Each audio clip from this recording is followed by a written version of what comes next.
Hello everyone, welcome to the video. My name is Angelo, but most of you know me by MavAttack or Mav. I've seen some alarming evidence these past few weeks, and I'm speaking in support of the victims who have recently come forward about some concerning behavior regarding a previous friend of mine who a lot of you may know as CoryxKenshin. Cory and I met in 2014 and soon after became best friends for years until I cut ties with him in 2023. In March of 2023, I released a video on my channel explaining a few of the reasons why he and I were no longer associating or going to be doing collaborations anymore, as I thought I was done creating videos for a few years but wanted to return to the MavAttack channel. The video was met with a lot of love and appreciation for my contributions to our numerous collaborations throughout the years, as well as listening to my story and experience being best friends and business collaborator with one of the biggest creators on the YouTube platform. The response, however positive, brought a wave of harassment and toxic behavior to my comments, even going so far as to target my wife's social media accounts and the accounts of anyone looking to speak out in support of me simply expressing my truth. My video wasn't intended to badmouth or run a smear campaign against Cory, and in fact,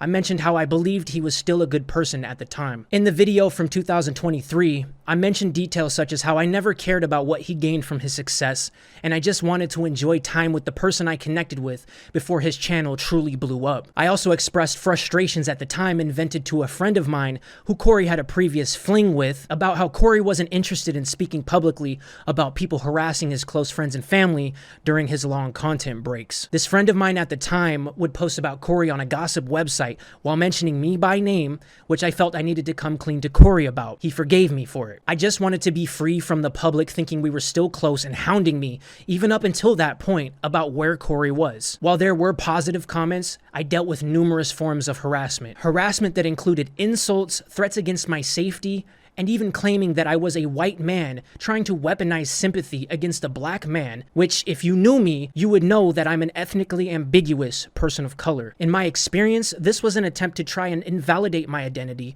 trauma, and personal experience as an individual who isn't afraid to be vulnerable and allow my emotions to come through regardless of the public perception. The same harassment I dealt with in the 2023 video is the same harassment I spent years dealing with prior, trying to make a business and name for myself, all while dealing with personal issues and being bombarded by comments harassing me about when Cory is going to return from one of his many lengthy breaks from YouTube. Part of my issues with Cory that were communicated and shut down by him were when he would step away from YouTube without updating his obsessed audience. I'd then reach out to ask him if he could post on social media saying he's okay and to leave his friends and family alone, which would always conclude with him saying that's just how he is. He was going to do what he wanted regardless of how much it would hurt the people he claimed to love and care for. A couple common misunderstandings taken from this video were that I never communicated with Cory about his breaks and the harassment I was facing, and instead posted it on the internet, when in reality, I spoke about it with him multiple times throughout the years, even expressing it in YouTube videos, which are all up on my channel. The public wanted to run with the narrative that Cory was the one who cut off the connection with me, when in fact, I was the one that cut ties with him because I had had enough. I was the one who decided that the friendship no longer served my best interests, and I distanced myself with him for good, instead of allowing myself to remain at arm's reach. I had also mentioned in the video, which was set to private only a few days after it was posted, due to it reaching nearly an overwhelming 700,000 views, that I held frustrations towards him for taking parts of my creative ideas in my videos, which I felt he was using to help further establish and push his own personal brand. This issue was brought up to Cory during one of our last few times speaking on the phone, which he admitted to doing and apologized for. I wasn't the only person who not only fell victim to the ravenous fan base that CoryxKenshin had accumulated, but also, from my view, the neglectful and unempathetic person that Cory is behind the scenes. Cory's brother, Certified AK, posted a YouTube video back in 2020 titled The Truth, where he expressed his sadness and disappointment and lack of motivation to enjoy creating YouTube videos due to an invasion of comments asking for Cory's whereabouts. I texted my brother probably like 2 weeks ago, and I showed him all the comments, all the spams I was getting on my channel, and yeah, I'm just put in the video of what he said, guys, and honestly, I already knew he was about to say that. I already knew. I just texted him and told him just to see if he was aware. I already knew he was going to say. That's my brother. I've known him all my life, 16 years. I've known exactly what he was going to say. The reason I've brought up this video in particular is that in the first few minutes, Certified AK discusses Cory's hiatus and proceeds to mention how he texts Cory asking for help, and Cory told him that it's not his responsibility to address Certified AK's community, which I personally believe mostly came from Cory, and that it happened to Mav, and it's especially gonna happen to you. Knowing that I was one of the closest people to Cory while dealing with the same harassment as another helped validate all of the anguish I had endured. However, I find it disgusting that this behavior and harassment had to happen to a minor at the time. My wife, Lady Plague, who previously went by Rolam, was also subjected to numerous forms of harassment, such as degrading her character and career, and even receiving death threats for simply speaking out in support of my experiences. I was frustrated that others were being just as affected as me, and in hindsight, it would have been easier to stop collaborating and cut ties with Cory earlier on, but when you believe things with your best friend are good, and you're working side by side together, it's hard to see the bigger picture and easier to tolerate the harassment. Once the internet was done reacting to my video in 2023, I thought that was the end of it. Regarding the recent assertion that came out from an ex-girlfriend of Cory's, I would like to first start off by saying I'm extremely saddened and hurt to hear that there are not only friends and family, but romantic relationships which were also impacted by Cory's selfish behavior. Recently, Panda Ninja, who was an ex-girlfriend of Cory's, spoke out about her time being with him on and off through the years from 2016 onward, providing videos, screenshots of text message conversations, and her perspective of their time together. I met Panda in August of 2017, where myself, Panda, and Cory all spent time in person. Not only did I meet Panda, but I got to see her and Cory's chemistry around each other. Based on my own personal conversations with Cory and my time around both him and Panda, I believe her account and confirm that the messages align with what I witnessed. I can confirm that the screenshots she provided when telling her story are in fact true, and Cory's behavior and language seen in the text messages are in fact real. Not only are they real messages, but what wasn't publicly shown in the text thread mentions my name as one of the people who Cory informed of his and Panda's relationship at the time. Once Panda's story blew up online, she faced multiple forms of harassment, such as doxing, and even received death threats for simply expressing her truth. Her story wasn't what many people claim to be a nothing burger, making videos disingenuously presenting Panda's story, showcasing a lack of care for a very serious circumstance. In Panda speaking out, she set forth the openness and strength for others with similar stories to step out of the shadows. Shortly after Panda's story circulated, another woman reached out to Panda with more proof of Cory's terrible behavior with women, disregarding personal boundaries, and even going so far as to have close friends keep tabs on what these women were saying and doing on their social media accounts. In 2015, I received a YouTube DM from a woman who was close friends with Cory at the time, asking for clarification about their friendship, wondering if there was more of a romantic interest by the way he would speak to her. I couldn't provide any clarity though, and I didn't think much of it at the time. A few years ago, she replied to a YouTube comment on her channel, updating someone about her and Cory's friendship, and stated that they weren't friends anymore due to him believing what a fan said about me and yelled at me for being a terrible person. Another person who I believe is a victim in all of this, who, out of respect for her privacy, I won't mention by name, is a woman I met early on in Cory and I's friendship, who happened to be a long-time on and off high school girlfriend of Cory's. In between all of his questionable relationships with women, it seemed to me there was always someone he could fall back on. I recall one situation where Cory had a random woman come out to his house, when his girlfriend came over unannounced and awkwardly found Cory and the woman in his bedroom. This is just a subtle glimpse into how Cory treats his relationship with women. In my view, Cory often disregarded the emotions and boundaries of people around him, especially women, treating relationships casually and selfishly. I felt the need to write a statement to help further validate the victim's experiences, and in my experience, this was psychological manipulation and emotional abuse. It's been difficult to reconcile the public image you've built, one centered around faith, morality, and Christian values, with the private behavior I and others have personally witnessed over the years. In my experience and personal interactions, there's a deep disconnect between the public persona you've cultivated and the conduct I observed in private settings. Utilizing a family-safe brand image to attract children and people who may not know any better is disgusting in my eyes. I believe all you care about is yourself and protecting your brand image. I don't believe you care about your audience, and I sure don't believe you care about your friends or your family. This isn't about trying to dirty Cory's name, because I believe he's done that himself to anyone who has ever seen past his facade. This video isn't about clout or trying to build or gain anything from his name or platform. There was a point in time where I truly thought Cory was a good person, but as time has gone on and more people have received personal traumas due to his actions, I felt I needed to speak. Mental and emotional abuse are very much a real thing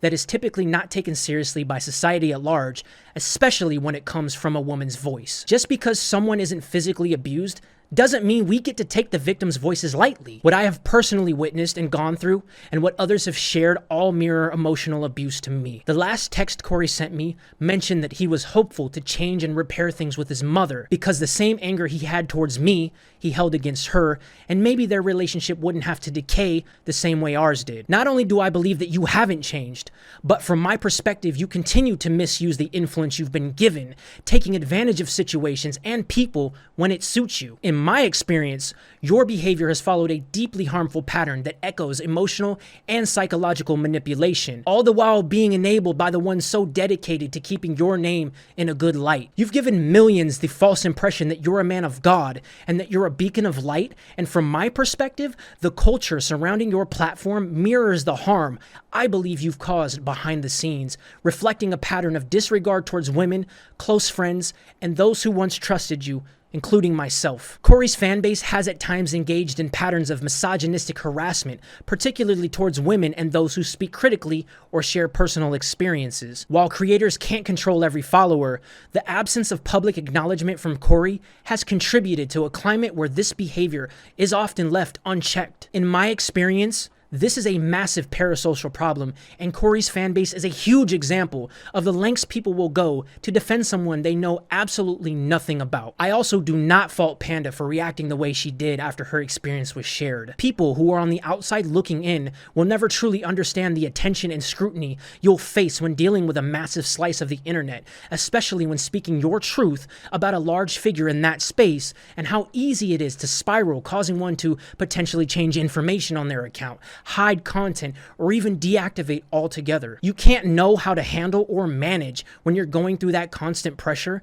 especially if you've never experienced anything like that, which most of you have not. I followed a similar pattern as Panda with my 2023 video, not knowing how to handle all of the voices and opinions from the public at large, feeling isolated, alone, and lost. Something that big can cause you to not think and just act due to the shock of circumstance and how much of an impact your words may have. Large platforms should be utilized to help the world, not be kept quiet and in the shadows only when it's convenient for the person running them to benefit from it. I want to address one last thing about my video from 2023. A lot of people tried to push the narrative that I was jealous of Cory's success or that I was a clout chaser. From everything I've seen, that couldn't be further from the truth. Panda showed me a conversation she had with Cory. He was spending time with Dashi, a close friend and collaborator of his, and brought up how rich Dashi is, how he wasn't as rich, while also being annoyed that Panda admired Dashi. To me, that was revealing. It suggested that instead of being confident in the friendship, he compared himself to someone close to him and turned it into a point of tension. I bring up Dashi for two reasons. First, because I've personally met and hung around him on multiple occasions. Second, because if I were close to someone who carried feelings of inadequacy into their friendships, I'd want to know. From my perspective, Cory sometimes leveraged his relationship with Dashi in ways that felt unhealthy. It wasn't just casual name dropping.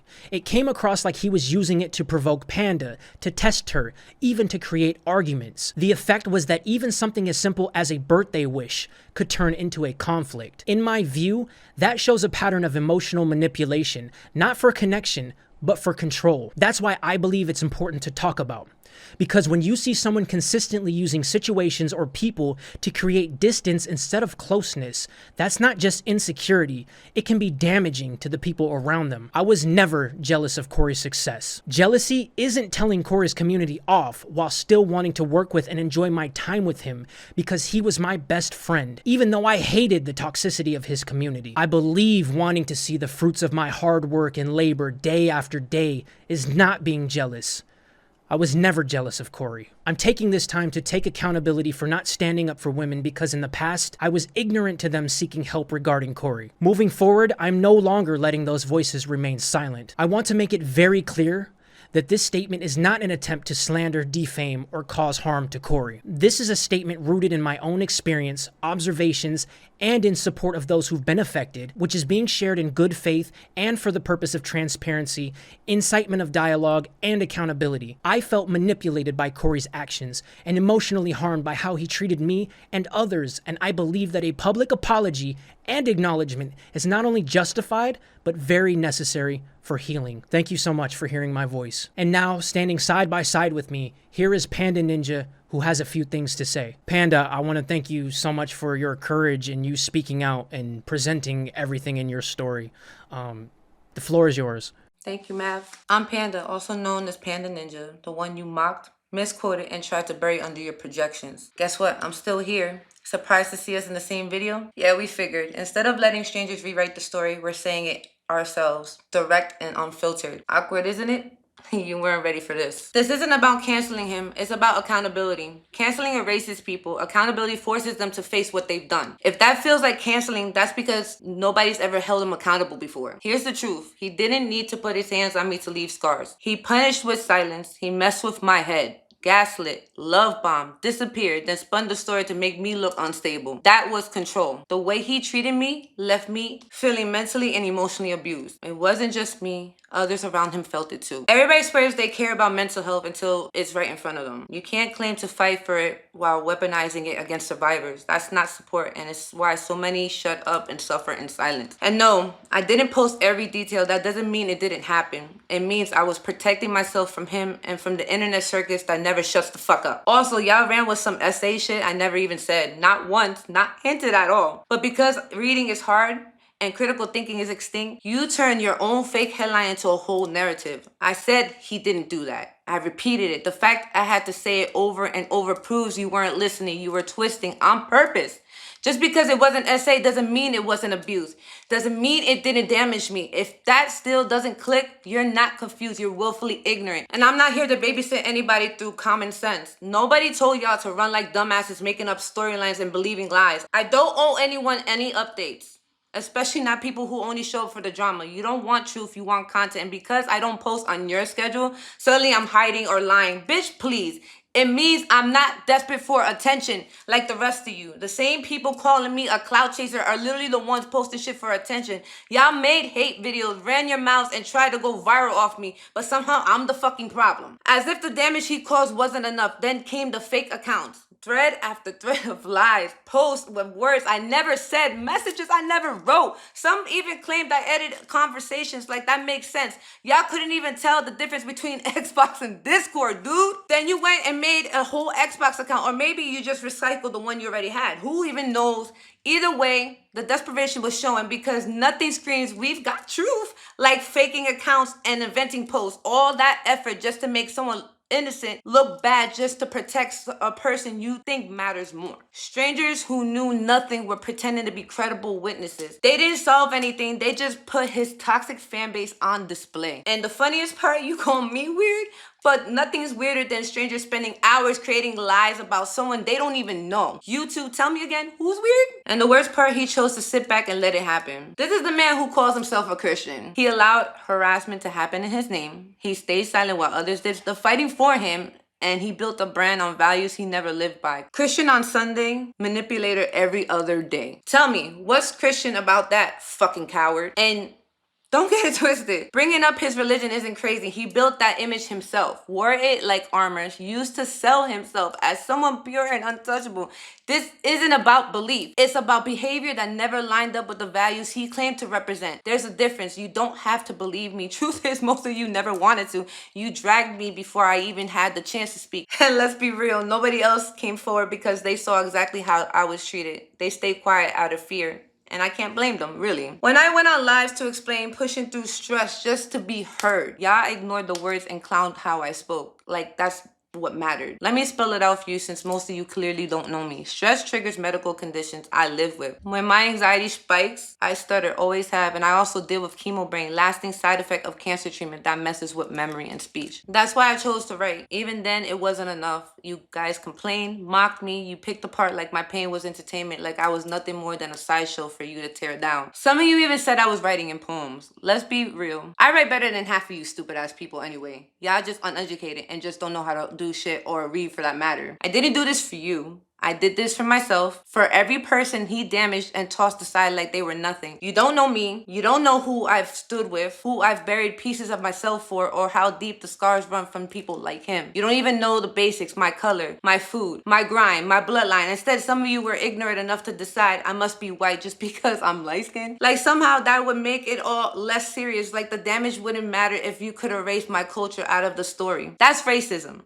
That's ignorance. And the funniest part, you were so wrong. I'm a minority, Asian and Spanish. You tried to strip me of who I am just to fit your weak ass narrative. And in doing that, you proved exactly why stigma like this exists. You showed your prejudice out loud. Meanwhile, this coward parades around and bragging about how he likes Latinas. Like that somehow excuses the way he treats them. That's who you defend. That's who you idolize. Some of you are way too comfortable running your mouths with no actual knowledge, considering none of you were there. You don't know the full story. You don't know the people involved, but you swear you understand what I've been through. You've clearly never been doxxed, cyberbullied, and harassed while trying to process trauma in real time, just to be told you're doing it wrong. People expected me to know how to explain something I was still trying to process while being watched, doxxed, cyberbullied, interrogated, and judged the entire fucking time. I didn't owe y'all shit because who the fuck are you? Were you in the bed with me and him? Were you there when we were on our excursions? No, you weren't. I chose to speak for myself and for anyone else who's going through it or gone through it. Y'all already acting like rabid dogs off of vague sentences. You think I'm giving you more to chew on? Be for real. Gaslighting me at my weakest, they thought they could bully me into rewriting reality. But the truth was already written and it's not changing. And that 6-hour call some of you won't shut up about. Try getting one clean sentence out when your body's locked in fight or flight. When you're frozen, terrified to misspeak and fully aware every word is being dissected by people who already decided they fucking hate you. I've been used, lied to, walked on, and then somehow cast as the villain? So imagine clawing up the strength to finally speak while you're shaking, stressed, drowning, and the internet tears apart how you talk, how you type, how you look, how you breathe. Oh, she stuttered, must be lying. She paused, oh, she's faking. No, go fuck yourselves. And stop with the, it happened 7 years ago. Like, time erases scars. Like, time is supposed to clean it up, make it easier to ignore. It doesn't matter how long ago it was. Time doesn't hand you a clean slate. That's not growth. That's hiding until people forget. People change. People grow up. Cool, then explain the people he hurt more recently. What's the excuse now? I'm not here because what you saw on his channel. I'm here because of what he hid. You don't get it. So no, y'all aren't entitled to your opinions about shit you know nothing about. And just so we're clear, he even said y'all need help. And no, that's not me defending him. It's just a fact because this level of parasocial delusion is insane. Parasocials are the disease of this whole community. You sit behind screens drooling over a man who doesn't even know you exist. You're parasites feeding off his image and spitting venom at anyone who tells a story you can't handle. You don't defend him because you know him. You defend him because you've built a fake version of him in your head. And the thought of that image breaking terrifies you. You're addicts, you're obsessed, you're sick. You'll scream his name till your throat burns and he still won't say yours once. He'll keep collecting your views, your money, blind loyalty while you eat each other alive in the comments. That's what being parasocial has made you, fighting like bodyguards for a man who wouldn't even hold the damn door for you. And another thing, what sense does it make to keep this hard for a grown-ass man? He's not a toddler. He doesn't need you holding his hand just to speak. He's 32 years old and y'all clown me for being old when I'm barely 2.5 years older than him? Make it make sense. It's not just parasocial fans. It's the culture that's been rotting for years. The gaming community is still drowning in misogyny, and it shows in every comment section, every Twitch chat, every joke that gets a free pass because it came from the right face. Women aren't treated as equals. We're trophies, punching bags, or entertainment until we stop smiling, and then we're the problem. And the sad truth, most of the male creators sitting at the top don't challenge it. They thrive in it. Misogynistic behavior in the gaming community isn't talked about enough, and when it is, it's dismissed as drama or overreacting. But I've seen it, I've lived it, and I've been on the receiving end of it. Besides the very few who are humble and genuinely good, the rest have built entire careers off this imbalance. They profit from it, play into it, and protect it because it keeps them untouchable. Their fan bases will excuse anything: harassment, cruelty, manipulation, because tearing down their idol would mean admitting that they've been worshiping the wrong person all along. And Cory, he's not just a passive bystander in this. By enabling it, by staying silent when his influence could have shifted the culture, he helped teach the entire generation that this behavior is normal, that status erases accountability, that if someone's popular enough, the rules don't apply. This is how toxicity becomes the baseline. This is how cruelty turns into currency. And this is how young viewers, kids, grow up thinking empathy is weakness and accountability is betrayal, because their role models told them so without ever having to say the words. To every male creator coasting off this broken system, your silence isn't neutral, it's compliance. Every time you look the other way, you're telling your audience that women's safety matters less than your brand. Every time you laugh it off, you're telling the next generation that abuse is just part of the game. And when the day comes that it's you on the receiving end of the truth, you'll have no defense because you built the very culture that will tear you down. And while we're here, let's kill another rumor. No, I don't have an OnlyFans. And I'm not a sex worker. Never have. Not now, not then. There are fake accounts out there pretending to be me, using my pictures, spinning lies, and y'all ran with it like idiots. Again, no, I'm not a sex worker or an OF model, but the way you weirdos obsessed, maybe I should open one just so you can finally put your money where your mouth is. At least then your broke asses would actually be paying me instead of lying about me for free. I promise, in my perspective, Cory will be my first subscriber though. Right next to all my haters and enemies, you'll be lined up paying me just to lurk. I've got nothing but respect for actual sex workers. They hustle, they grind, and they deal with the same harassment, shaming, and stigma I see y'all try to throw at me. The difference is they don't deserve it either. Women and men in that line of work put up with enough bullshit already, and they deserve protection, not judgment. What y'all do when you weaponize sex work as an insult is show how ignorant and hypocritical you really are. Y'all love to hashtag empowerment until it's about sex workers. Then suddenly they don't count, but you're the first one subscribing in secret. Hypocrites. He's been silent for a reason. That silence was his answer with me, and it's the same move he's pulled on people close to him for years. Friends, family, relationships, even back in high school. It's a pattern. He's done this shit for so long, he's completely desensitized. This isn't some phase. This is who he is. I found out so much shit that finally filled in all the confusing gaps I had for years. And it didn't come from trolls. It came from people who actually know him like I do. I'm not here to convince strangers. I'm not asking anyone to believe me. But if your whole argument relies on someone who never liked me to begin with, someone who wasn't even present when any of this happened, you're not seeking truth. You're just desperate to hate. Everybody got enemies who will twist the story to make them look bad. That's not new. What's new is how bold some of you got lying on my name like you know me. Talking about I'm a liar, I'm manipulative, I do people dirty. Bitch, you don't even know my middle name, but suddenly you're experts on my whole life? Fuck out of here. Y'all got so desperate to make me look dirty, you started believing your own lies. She's a liar, she's manipulative, she does people wrong. No, what I did was stop letting people like you use me. That's why you're mad. You can't stand the fact that I don't beg to sit at your little tables. I flip them over instead. You hate me because I don't need your validation. You just need someone to hate because your lives are empty. You scream liar, manipulative, dirty, so you don't have to face yourselves. And the gag is, you're not mad that I supposedly lied.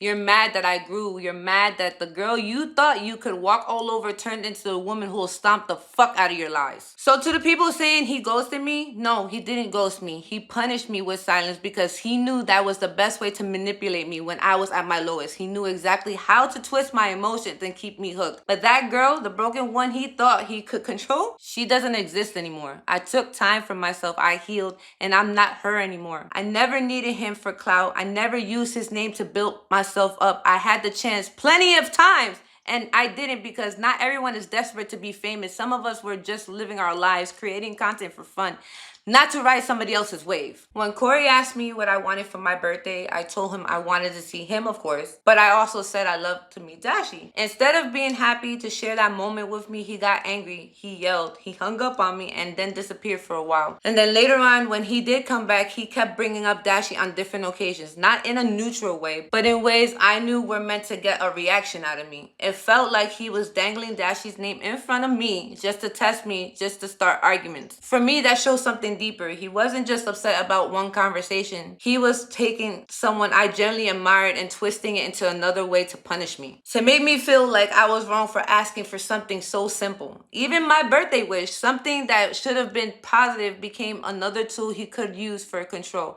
And in my perspective, that's emotional abuse. Another thing I need to point out is how Cory's tone toward me changed over the years. 3 different eras, 3 different versions of him, all depending on what suited him at the time. So in 2018, he tried pulling the same tired stunts, flowers, a teddy bear, and that stupid note like it was supposed to undo the mess he already made. That night, he even told me, I made a lot of mistakes in my life, but you weren't one of them. For years, that line and conversation replayed in my head, and I'd ask him if he really meant it. Every time he'd say yes, and every time he'd follow it with another excuse for why he acted the way he did. His words never matched his actions, and all it did was confuse me long enough for him to keep me around. When we were making plans, I suggested Florida so we could go do things together at Universal Studios and Disney. He instantly got mad, and I didn't understand why at first. I had only said I wanted us to have our first in places we hadn't been before together. I wasn't even thinking about Dashi living there. I wasn't into him. I even said that, but looking back, his tone made it obvious that was the reason he got irritated. Even when he was literally hanging out with Dashi, he'd bring him up in our conversations just to see how I'd react. I'd play it off jokingly or change the subject because what else could I do? But really, it was another way for him to test me, to try to get a rise out of me. So later, he could flip it around and find a way to blame me. The Dashi stuff was just one example of a bigger pattern. Cory constantly threw subliminals or little digs, not just about Dashi, but about other things too, because he wanted control over the narrative and how I responded. By then, he still texted me in ways that seemed flirtatious, but I was done by July 2018. I brushed it off because I was far past wanting to rekindle a broken relationship. And the timing? I went Instagram official with my ex in late October 2018. A week or so later, Cory goes on one of his famous breaks. I didn't even know about it until someone showed me recently. Coincidence?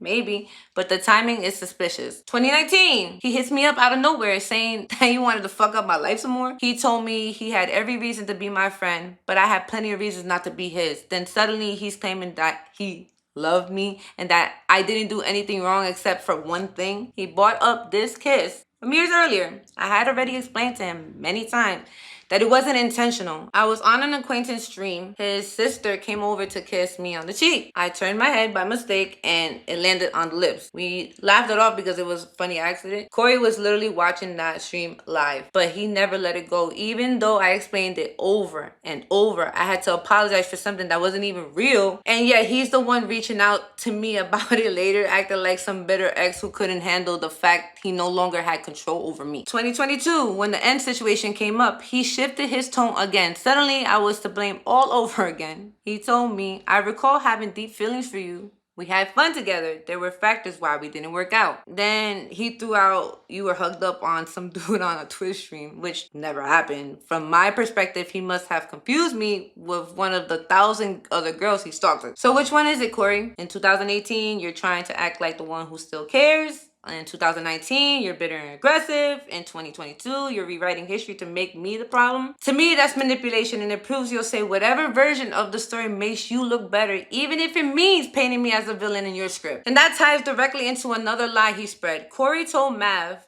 that I cheated on him and went back to an ex. He made me look horrible in front of him, but here's the truth. Mav has seen every receipt. He knows the facts now. I never cheated on Cory. Not once, not at all. And here's the real timeline. We were together from December 2016 until February 5th, 2017. After that, we were both broken up for 6 months. 6 months. During that time, I was single and I dated 2 people briefly. One for 1 month, one for 2 months. That was my right because we weren't together. Then in mid-August 2017, Cory and I got back together. That's when I met Mav for the first time. And here's the kicker. Cory himself told me that Mav and some of his so-called friends were rooting for us. So for those same friends to later claim that they didn't know who I was, straight fucking liars. And if Cory didn't actually want to be with me, from my perspective, he wouldn't have been taking pictures with me, filming videos with me, contacting me, walking around New York with me, where anyone who knew who he was could see us together. And let's be clear, it wasn't just once. There were so many breakups and makeups between us that by the time 2018 came around, I was already ready to move on. And you know what makes it worse? I had a gut feeling for years that he did, but I couldn't confirm it. So I told people he didn't cheat on me until I saw the proof. And that shit pissed me off because now after all these years, I realized he could have given me an STD. He never told me he had multiple partners. He told me straight up that he wasn't seeing anyone else, that he loved me. It was a facade. Bullshit. And let me clear this up once and for all, since some of y'all love inventing pregnancies out of thin air. I was never pregnant by him, not by any man from that time, not now. I've only had one pregnancy in my life, and she is 17 years old. That's it. That's all you need to know. So where the fuck did y'all pull this nonsense from? Acting like I was out here throwing pussy around. And even if I was, which I wasn't, didn't we all agree slut shaming was tired? But here you are doing it anyways. Backwards as hell, proving you don't even know what you stand for anymore. One minute you're all about women's empowerment. The next you're spreading lies about a woman's body and calling it truth. You guys are fucking clowns. And here's the part nobody wants to say out loud. From my perspective, Cory was with his high school girlfriend the entire time while he was with me, while he was with anyone else. So what's the excuse now? To me, he was cheating. And to the girl, I don't know what excuse you keep giving yourself to stay for 10 plus years with someone who disrespected you over and over again.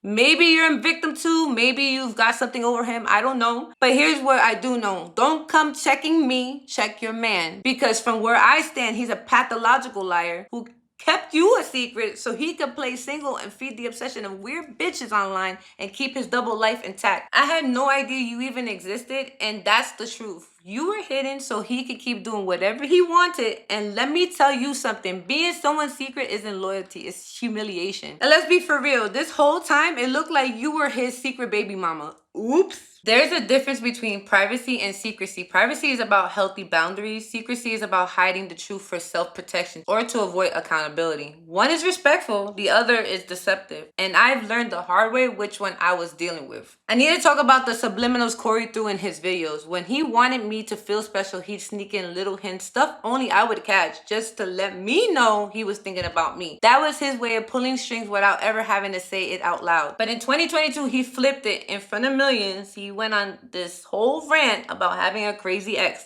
His exact words were, sometimes you get in this weird situation, you're with somebody that's like, yo, I need you. And then you probably like, yo, I don't even want to really be with you anymore. Emotionally, you're checked out. Really, you only got one choice. Honesty is the best policy. And then if they persist, you get the law involved. Honesty is the best policy. Please shut the fuck up, Cory. You can close the gaps in your teeth, but you'll never close the gap between who you pretend to be and who you really are. And the law, that part killed me. I didn't stalk you. Didn't harass you. I didn't bother you. I always said I didn't want to bother you. And you said I was never a bother. You had a chance to say I'd rather not associate myself with you or whatever, but instead you out here talking shit to everyone else about me, including your stupid ass subliminals, because you aren't man enough to tell me to my face like a gossiping ass, hating ass bitch. And let's not forget, you weren't even man enough to be there for your own kid's mother. That's not just embarrassing, that's pathetic. You left her to clean up your mess while you strutted around pretending you're bigger than life. That's your pattern. Always running, always dodging, always hiding. You can't face the truth, so you paint everyone else the problem, but deep down, you're nothing but a narcissistic fraud. That shit pissed me off because let's be real. Who the fuck does he think he is? Dropping subliminals, painting himself like he's the victim and making me or his high school girlfriend look like the problem? Me, the crazy ex? You must be on fucking drugs. And the timing, suspicious as hell, because just a week before, I had messaged him about N, this obsessive fan he has a weird association with. So put it together, I confront him about this fan, and right after that, he goes public with a rant about a crazy ex who supposedly won't leave him alone. The coincidence is too loud to ignore. He was planning a story before I could ever speak. And the only reason I even caught it now because his own internet detectives, the same fans who swear they're geniuses, couldn't shut up about it. They practically gift wrapped it this subliminal for me. Y'all think you're protecting him, but you really just exposed him. Behind closed doors though, he was still reaching out. He told Mav with a face palm that I contacted him, and he said to him, I wish she'd leave me alone, but I want her one last time. That's some narcissistic shit. Plain and simple. In public, I'm the crazy ex.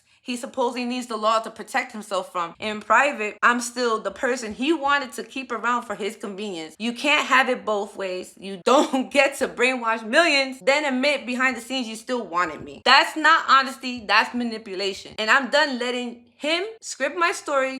You want to drop Subliminal's fine. I'll answer direct, because this so-called crazy ex-girlfriend that you call me is actually the one telling the truth. And the truth is, Cory, the only crazy one here is you, bitch. Y'all see a damn public figure, I see a dirty ass dude. He's still a regular person, and a shitty one at that. I always treated him like a regular person, and he still is. Even if y'all act fame and racist fuck behavior, being known doesn't mean he's any different from a regular motherfucker who lies, cheats, and manipulates. He's not a nice person, period. Just because someone doesn't like how they looked in your story doesn't mean they can sue you for it. Defamation requires a lie. I told the truth. And for the record, opinion, emotional experience, and calling out patterns of behavior, those are all protected speech, especially when you're speaking about a public figure. If telling the truth makes someone uncomfortable, that's on them, not me. There's a clear difference between speaking out about your own experiences and crossing a line into targeted harm. What I shared came from my life. It was personal, real, and legally protected. And I saved this for last, since some of you thought it was okay to pick apart my cancer diagnosis. Fuck you. You don't get to question something you've never lived through. You don't get to dissect dates like you're solving a puzzle while I was fighting to stay alive.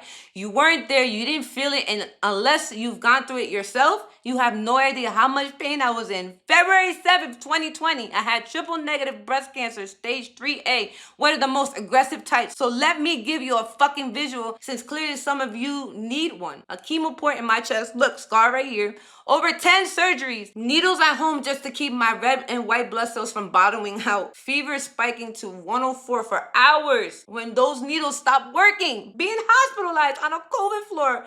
Isolated, terrified, hoping I wouldn't have to fight 2 battles at once. Hair falling out in clumps in the shower, crying every time I touched it. Every time more of me disappeared down the drain. Doxorubicin, cyclophosphamide, paclitaxel. The chemo cocktails they pumped into me while my body shut down piece by piece. I couldn't walk on my own, couldn't bathe myself. My family had to carry me to the bathroom, feed me, clean me, and eventually put a portable toilet in my room because I couldn't even move. I threw up all day, every day, could barely keep food down. I was sweating through everything at night. I couldn't go in the sun because it burned my skin after treatment. And that's just the surface level shit, that the visual you asked for when you had the nerve to question my life like it was up for debate. So no, you don't get to pull apart my story and act like you know better. You don't get to weaponize my cancer against me just because you ran out of other shit to say. That's the man you call a king. That's the man you hype up. The same man someone's Make-A-Wish, from my perspective, was wasted on. If this video felt like a lot, it's because it is. The information presented here doesn't even scratch the surface. But I want to thank you guys so much for watching and hearing what Panda and I have to say.